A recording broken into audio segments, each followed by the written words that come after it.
Hello मेरे बच्चों, कैसे हो आप सब। उम्मीद करता हूँ आप भी अच्छे हो और आपकी जो स्टडी है वो भी अच्छी चल रही है और होनी भी चाहिए, क्योंकि आप मेरे साथ हो। और एटलीस्ट जब तक आप इस चैनल के साथ जुड़े हुए हो, मेरे साथ जुड़े हुए हो, तो आपको मैथ्स में मैं कोई भी दिक्कत जो है वो नहीं आने दूंगा। चाहे आप क्लास 9th में हो, 10th में हो, 11th में हो, 12th में हो, तो मैं आपको कोई भी दिक्कत जो है वो नहीं आने दूंगा। तो जैसा कि आप वीडियो के थंबनेल में देख के आए हो कि यहाँ पर हम देखो, सीबीएसई ने अपना ऑफिशियल सैम्पल पेपर जो है वो रिलीज़ कर दिया। और सैम्पल पेपर की इंपॉर्टेंस आप इस बात से समझ सकते हो कि सैम्पल पेपर से हमें थोड़ा सा आइडिया लग जाता है कि इस साल जो है वो पेपर किस तरह का रहने वाला है। और हमेशा की तरह देखो, कोई भी ऐसी फालतू की बातें नहीं करूँगा। मतलब ऐसा नहीं है कि कुछ फेक न्यूज़ फैला के व्यूज़ के लिए ऐसा सब कुछ कर रहा हूँ। हम यहाँ पर सैम्पल पेपर का एनालिसिस करने वाले हैं। सैम्पल पेपर जब आया था, मैंने इसका एक शॉर्ट वीडियो बनाया था, वो आपको बता दिया था कि सैम्पल पेपर जो है वो आउट हो गए हैं। मतलब सैम्पल पेपर ऑफिशियल सीबीएसई ने जो है वो रिलीज़ कर दिए हैं। अब एनालिसिस से मेरा मतलब क्या है? देखो, एनालिसिस हमें क्यों करना है, देखो यहाँ पर आप देख सकते हो, यहाँ पर ये मैंने एनालिसिस ही किया है, काफ़ी एफर्ट्स किए हैं इसके ऊपर। तो वीडियो को अभी से लाइक और शेयर कर दो यार। आपकी लाइक, आपके अगर मैं कमेंट्स पढ़ूँ तो मुझे कमेंट्स पढ़ के बहुत मोटिवेशन मिलती है। बट कहीं ना कहीं लगता है फिर भी कि अभी और भी हमें प्यार और सपोर्ट की ज़रूरत है। इस चैनल को आपके प्यार और सपोर्ट की बहुत ज़रूरत है। हाँ, मेहनत में आपको कभी भी कोई कमी जो है वो नहीं लगेगी। अगर कोई लगती भी है तो आप प्लीज़ मुझे नीचे कॉमेंट सेक्शन में लिखना। तो एनालिसिस का मतलब ये है, वीडियो पर वापस आते हैं, कि मैं आपको थोड़ा सा बताने की कोशिश करूंगा किस तरह से किस चैप्टर में कितने कितने मार्क्स के क्वेश्चंस आए हैं। और एनालिसिस देख के आप थोड़ा सा शॉक हो जाओगे कि कई बार ये होता है कि कुछ चीज़ें हमें मुश्किल लगती हैं, वो लगता है कि आसान आ गई, और कुछ चीज़ें जो आसान लगती हैं वो थोड़ी सी मुश्किल आ गई। तो एनालिसिस देखना बहुत जरूरी है। स्टेप बाय स्टेप चलेंगे, इसको हम बाद में डिस्कस करेंगे। ये आपका सैम्पल पेपर है। ये सैम्पल पेपर मैं आपको अपने टेलीग्राम चैनल पर जो है वो मतलब कि अवेलेबल करवा दूंगा, ठीक है। अब देखो यहाँ पर अगर हम फर्स्ट क्वेश्चन की बात करें, ये मैटर मतलब मैं थोड़ा सा बताने की कोशिश करूंगा कि किस तरह के क्वेश्चन है। देखो, ये जो क्वेश्चन है, ये मतलब कि ये जो है ये बेसिकली मैट्रिसेस में से पूछा गया, ठीक है। और ये इतना मुश्किल नहीं, ठीक ठाक सा क्वेश्चन है। और दूसरा क्वेश्चन, आई थिंक ऐसा सेम क्वेश्चन आपको एनसीईआरटी में मिल जाएगा। मतलब क्वेश्चन का लेवल देखना, ये भी मैट्रिसेस में से पूछा गया, ठीक है। ये इसको आप डिटर्मिनेंट भी बोल सकते हो। इसको आप डिटर्मिनेंट वैसे ज़्यादा बोलो, मैट्रिक्स मत बोलो, डिटर्मिनेंट बोलो। अब इसकी बात करें, इंक्रीजिंग की बात करें, तो एप्लीकेशन ऑफ डेरिवेटिव का क्वेश्चन है। तो नेक्स्ट की तरफ चलते हैं। तो यहाँ पर सिंगुलर मैट्रिक्स, अगेन ये डिटर्मिनेंट का क्वेश्चन है और ये आसान है, बहुत आसान है। अब यहाँ पर ये दिया हुआ है होमोजीनियस का क्वेश्चन है, डिफरेंशियल इक्वेशन का क्वेश्चन है। और ये थोड़ा सा क्वेश्चन जो है वो घुमा के पूछा गया। सॉल्यूशंस की देखो मैं अभी बात नहीं करूंगा, सॉल्यूशन की बात मैं अभी नहीं कर सकता, क्योंकि देखो एनालिसिस और सॉल्यूशन में फ़र्क है। एनालिसिस से आपको ये पता, देखो एनालिसिस क्यों जरूरी है। एनालिसिस इसलिए जरूरी है क्योंकि आपको कोई भी अगर किसी चीज़ की हमें तैयारी करनी है, तो हमें ये तो पता होना चाहिए कि हमें तैयारी किस तरह से करनी है, किस चैप्टर पर हमें ज़्यादा मतलब कि फोकस्ड रहना है, किस पर थोड़ा सा कम एफर्ट करने हैं, किस पर ज़्यादा एफर्ट करने हैं। तो ये सब बातें आपको पहले पता होनी चाहिए। सोल्यूशन अभी कैसे करोगे? अभी हम हाफ ईयर मतलब ऑलमोस्ट अभी हम सितंबर में चल रहे हैं और सिलेबस भी आपका हाफ हुआ है, तो सोल्यूशन को कोई मतलब नहीं बनता। सोल्यूशन हम करेंगे, थोड़ा सा बाद में करेंगे। तो देखो, अब इसके बाद ये डिटर्मिनेंट का क्वेश्चन है, ये भी थोड़ा सा क्वेश्चन जो है वो घुमा के पूछा उन्होंने। अब ये मैट्रिसेस का क्वेश्चन है, ये सिंपल क्वेश्चन है, कोई मुश्किल बात नहीं है। ये प्रोबेबिलिटी का क्वेश्चन है, ये भी कोई मुश्किल नहीं है, इतना कि आसान है क्वेश्चन। ये एंगल बिटवीन, ये वेक्टर में से क्वेश्चन पूछा है, ये बहुत आसान है। ये भी वेक्टर का क्वेश्चन है, ये भी बहुत आसान है, कोई मुश्किल नहीं है। ये एलपीपी का डायरेक्टली क्वेश्चन पूछ लिया, फिजिबल रीजन वगैरह पूछ लिया। मतलब ध्यान से देखना, क्वेश्चन का लेवल देखना। तो अब ये देखो, ये इंटीग्रेशन का क्वेश्चन है, ये भी इंटीग्रेशन का डायरेक्टली क्वेश्चन पूछ लिया। अब देखो इनवर्स ट्रिग्नोमेट्री, सॉरी यहाँ पर जर्नल डिफरेंशियल इक्वेशन का ये भी क्वेश्चन है, ये बहुत आसान है, ये बहुत सिंपल सा क्वेश्चन पूछा है। और ये इनवर्स ट्रिग्नोमेट्री का डायरेक्टली ग्राफ पूछ ले, किसका ग्राफ है, तो बहुत आसान है। कई बच्चे ग्राफ को छोड़ के चले जाते हैं, तो ग्राफ का डायरेक्टली क्वेश्चन पूछ लिया। नेक्स्ट क्वेश्चन है, वो भी एलपीपी का है, ये भी एलपीपी का है। तो दो क्वेश्चन आ गए एलपीपी के, ध्यान रखना, बाद में बताऊंगा भी आपको। तो ये आपका ग्रेटेस्ट इंटीजर फंक्शन वाला, मैं आपको हमेशा बोलता हूँ कंटिन्यूटी एंड डिफरेंशिएबिलिटी में ग्रेटेस्ट इंटीजर फंक्शन मॉड वाले क्वेश्चन दोनों करके जाना। तो ये एमसीक्यू आपको उसमें से आ गया। अब ये देखो, अब ये क्वेश्चन बड़ा ही अनएक्सपेक्टेड है, ये क्वेश्चन बड़ा ही अनएक्सपेक्टेड है। क्यों ऐसा मैं बोल रहा हूँ? क्योंकि ये एप्लीकेशन ऑफ इंटीग्रेशन में से है, और एप्लीकेशन ऑफ इंटीग्रेशन में से किसी ने नहीं सोचा था कि यहाँ पर आपको जो है वो इस तरह से MCQ आ सकता है। तो ध्यान से देखो, ये MCQ आया हुआ है। नेक्स्ट हम रीजन असर्शन की बात करते हैं। तो रीजन असर्शन में जो है वो 2 क्वेश्चन, देखो 18 आपको MCQ आने वाले हैं और रीजन असर्शन के क्वेश्चन जो है वो 2 हैं, ये वाले दोनों, ठीक है। और एक जो है ये आपका कंटिन्यूटी डिफरेंशिएबिलिटी, मतलब चैप्टर नंबर 5 में से है, और ये जो है ये रिलेशन आई थिंक हाँ 1-1 वाला है, तो ये चैप्टर नंबर 1 में रिलेशन एंड फंक्शन में से पूछा गया। अब नेक्स्ट आगे जी 2 मार्क्स के क्वेश्चन। अब 2 मार्क्स के क्वेश्चन जो हैं वो 5 आएंगे। 2 मार्क्स के क्वेश्चन जो हैं वो आपको 5 पूछेंगे, ठीक है। 2 मार्क्स के क्वेश्चन जो हैं वो आपको 5 पूछेंगे। तो अब नेक्स्ट बात करते हैं, देखो ये इनवर्स ट्रिग्नोमेट्री का चैप्टर नंबर 2 का इनवर्स ट्रिग्नोमेट्री का क्वेश्चन, उसमें रेंज पूछी है। ये बहुत सिंपल सा क्वेश्चन है, ये मैंने वो बहुत बार करवाया हुआ है। अब ये देखो एप्लीकेशन ऑफ डेरिवेटिव का क्वेश्चन है, और मैं देखो फालतू में हवा में बातें नहीं करता। आपको पता है हमारे चैनल पर NCERT एग्जाम्पलर सीरीज चल रही है, और जब NCERT एग्जाम्पलर सीरीज करने से पहले जस्ट हमने 1 शॉट किया था एप्लीकेशन ऑफ डेरिवेटिव का, आप चेकआउट कर सकते हो। 1 शॉट सीरीज भी चल रही है और NCERT एग्जाम्पलर सीरीज भी चल रही है।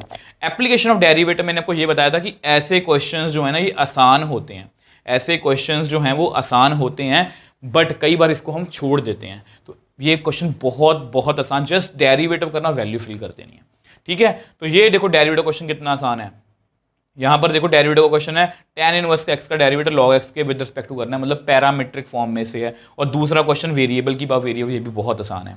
तो ये दोनों ऑप्शन में थे, ठीक है। तो नेक्स्ट क्वेश्चन जो है देखो A दिया और B दिया और C की वेक्टर का क्वेश्चन है, परपेंडिकुलर वाला क्वेश्चन है, बहुत आसान है। और नेक्स्ट जो क्वेश्चन है वो भी वेक्टर वाला है, बहुत आसान है। 2 वेक्टर्स में हमें एंगल फाइंड करना है, ठीक है। तो नेक्स्ट क्वेश्चन की तरफ चलते हैं। नेक्स्ट आगे जी, यहाँ कुछ रह तो नहीं गया?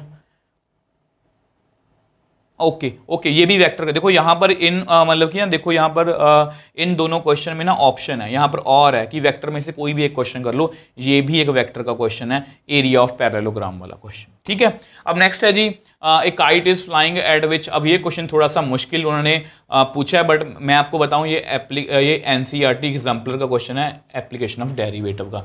NCERT एग्जाम्पलर में ये क्वेश्चन आपको मिल जाएंगे, और ये सेम वे से ये भी एप्लीकेशन ऑफ डेरिवेटिव का है। तो 2 क्वेश्चन आपको 3-3 नंबर के एप्लीकेशन ऑफ डेरिवेटिव में से ही आ गए हैं।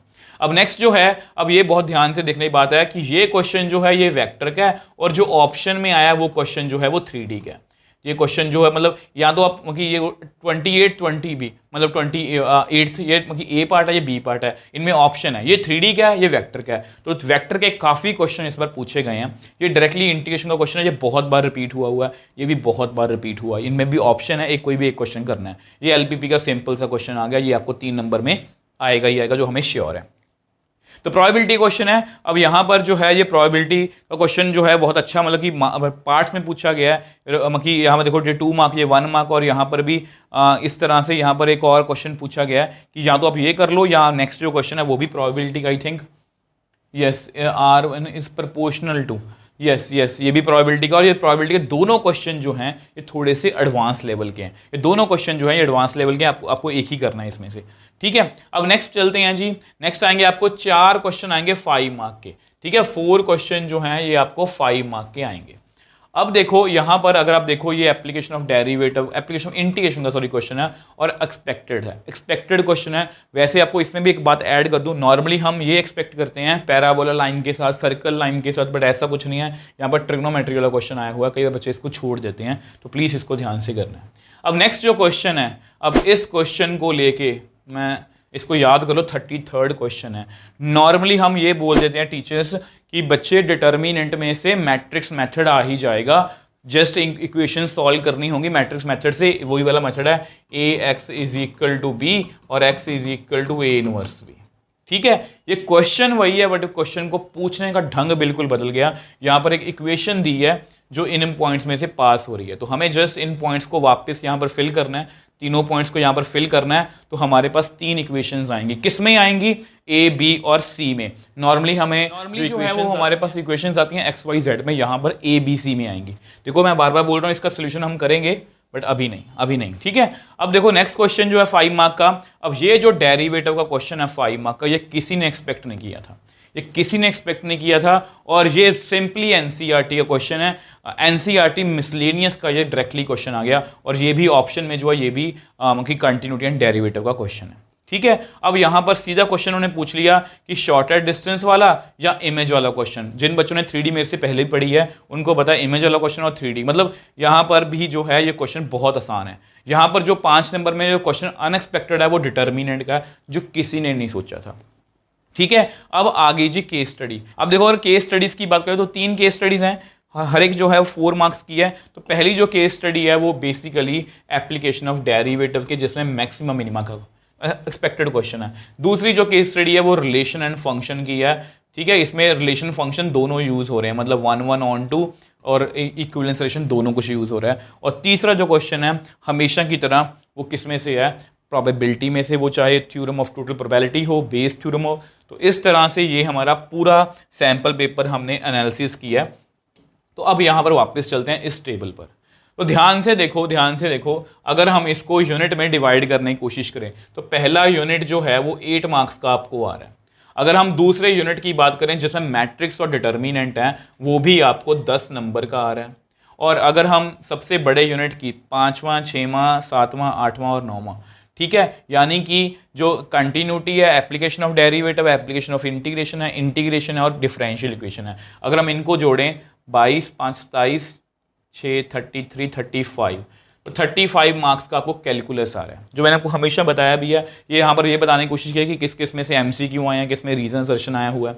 ठीक है, और अगर वेक्टर और 3D वाले यूनिट की बात करें तो इस यूनिट में से आपको एक्सपेक्टेड 14 मार्क्स का पेपर आया, LPP में से आपको एक्सपेक्टेड 5 मार्क्स का पेपर आया और प्रोबेबिलिटी में से आपको 8 मार्क्स का पेपर आया।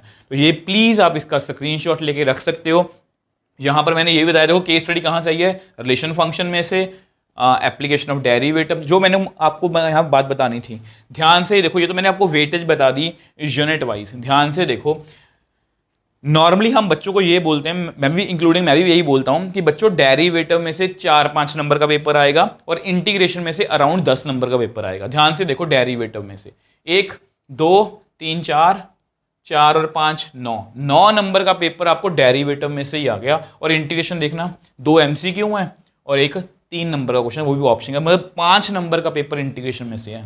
और बहुत से बच्चे ना इंटीग्रेशन से वैसे ही घबरा जाते हैं कि पता नहीं वो क्या पूछ लेंगे, इंटीग्रेशन हमसे नहीं होगी। तो देख लो 5 नंबर की है, बिल्कुल अनएक्सपेक्टेड है। और डिफरेंशियल इक्वेशन देखो जरा, जिसमें से हम ये बोलते हैं कि बच्चों होमोजीनियस वाला क्वेश्चन या लीनियर डिफरेंशियल इक्वेशन का क्वेश्चन एक 3 नंबर में पक्का आ जाएगा। यहाँ पर सिर्फ 2 MCQ आए हैं। तो ये बताने का रीज़न आपको ये है, कुछ अच्छी बातें भी हैं कि इंटीग्रेशन में से पेपर कम आया, मतलब डेरिवेटिव थोड़ा सा आसान होता है, इंटीग्रेशन थोड़ी सी बच्चों को मुश्किल लगती है। बट यहाँ पर देखो डिफरेंशियल इक्वेशन में से भी पेपर कम हो गया, जो बच्चों को आसान लगती है। तो इसलिए हर एक तरह की, देखो मैं आपको डरा नहीं रहा, मैं आपको कुछ भी डिमोटिवेट नहीं कर रहा, बट मैं आपको यही कहूँगा हमेशा मतलब ना आप जो है वो वर्स्ट सिनेरियो के लिए प्रिपेयर रहो। ये कोशिश करो कि पेपर कहीं से भी किसी भी तरीके से, हाँ ये 35 ही है, कैलकुलस 35 का ही है, बट यहाँ पर वेटेज जो है वो चेंज हो सकती है। और यहाँ पर अगर थोड़ी बहुत भी वेटेज चेंज हुई तो आपका पूरा जो मतलब कि जो है ना सेटअप वो हिल सकता है। तो इसलिए मैं आपको बोल रहा हूँ वर्स्ट सिनेरियो के लिए तैयार रहो। अगर आप मेरे से मतलब कि लास्ट में अगर आपको सजेशन देना चाहूँ तो मेरी तरफ से आपको यही सजेशन है कि प्लीज़ बच्चों NCERT को सीरियसली कंसिडर करो, बेसिक अपने स्ट्रॉन्ग करो। देखो बेसिक जितने भी हैं मैंने आपको बहुत डिटेल में बताए हुए हैं, ठीक है। बेसिक जैसे ही कर लेते हो NCERT को फुल फॉलो करो और कोशिश ये करो कि अपना जो सिलेबस है वो नवंबर तक कंप्लीट कर लो। अगर आप नवंबर तक सिलेबस कंप्लीट कर लेते हो फुल NCERT विद एग्जांपल्स, उसके बाद जैसे हमारे चैनल पर 1 शॉट आ गए, सारे 1 शॉट से आपकी रिवीजन होगी और साथ साथ में NCERT एग्जाम्पलर करो। अगर आप बोर्ड्स को लेकर, मैं बार बार बोल रहा हूँ, बोर्ड्स को लेकर थोड़ा सा भी सीरियस हो तो NCERT एग्जाम्पलर को बहुत सीरियसली लो। और जैसे ही आप वो कर लेते हो फिर हम लास्ट में अपने प्रीवियस ईयर क्वेश्चन, या मैं लास्ट में मतलब कुछ सीरीज़ बनाऊंगा इस तरह की जिसमें हम सारे previous year question, MCQs, case study, reason session सब कुछ डिस्कस करेंगे। बस मुझे आपका प्यार और सपोर्ट चाहिए। मैं हमेशा बोलता हूँ अगर आप मेरे चैनल पर जाओगे, बहुत छोटा सा चैनल है बट उस पर जो कमेंट्स हैं आपके वो इतने प्यारे हैं जो हमेशा मुझे मोटिवेट करते हैं। बस ये YouTube का कई बार मुझे समझ नहीं आता कि किस तरह से एल्गोरिदम काम करता है और वो जो है वो आपके ऊपर डिपेंड करता है कि अगर आप वीडियो को लाइक और शेयर करोगे तो इस वीडियो को मैं आपको मतलब कि रिक्वेस्ट है कि प्लीज़ ज़्यादा से ज़्यादा लाइक करो ताकि यूट्यूब एल्गोरिदम को भी पता लगे और वीडियो जो है वो ज़्यादा से ज़्यादा बच्चों तक जाए। बाकी मैं सिर्फ बातें नहीं कर रहा, आप हमारे चैनल पर चले जाओ, मैं आपको चैलेंज करता हूँ, अगर आप कोई भी एक चैप्टर उठा लो और अगर आपको वो मेरी वीडियो से, बेसिक वाली वीडियो से समझ में ना आए तो इस चैनल को अनसब्सक्राइब कर देना और कभी भी इस चैनल पर वापस मत आना। मतलब ये मेरा चैलेंज है कि मुझे पता कि जिस शिद्दत से, जिस मेहनत से मैंने बनाया, जिस चैप्टर को मैंने इतना मतलब उस पर काम, हाँ वीडियोस मेरी पहले बहुत स्लो आई हैं क्योंकि मैंने उन चैप्टर्स पर काम किया, उसके पीछे बहुत काम किया, वो आपको दिखेगा मेरी वीडियोस में। ऑनेस्टी सबसे बेस्ट है, ऑनेस्टी आपको मेरी हर एक वीडियो में ऑनेस्टी दिखेगी। चलो बातें बहुत हो गई हैं, तो ऐसे ही नेक्स्ट हम मतलब कि इसी तरह का जल्दी ही हम ऐसा करेंगे, इस जो है आपका सैम्पल पेपर इसका सोल्यूशन भी लेके आएंगे। बाकी एनसीईआरटी की सैम्पल सीरीज चल ही रही है, तो किसी नेक्स्ट वीडियो में मिलेंगे। तो आपको बताइए अगर आपको मैथ्स को फील करना है तो आप कहाँ पर आओगे। Yes, all about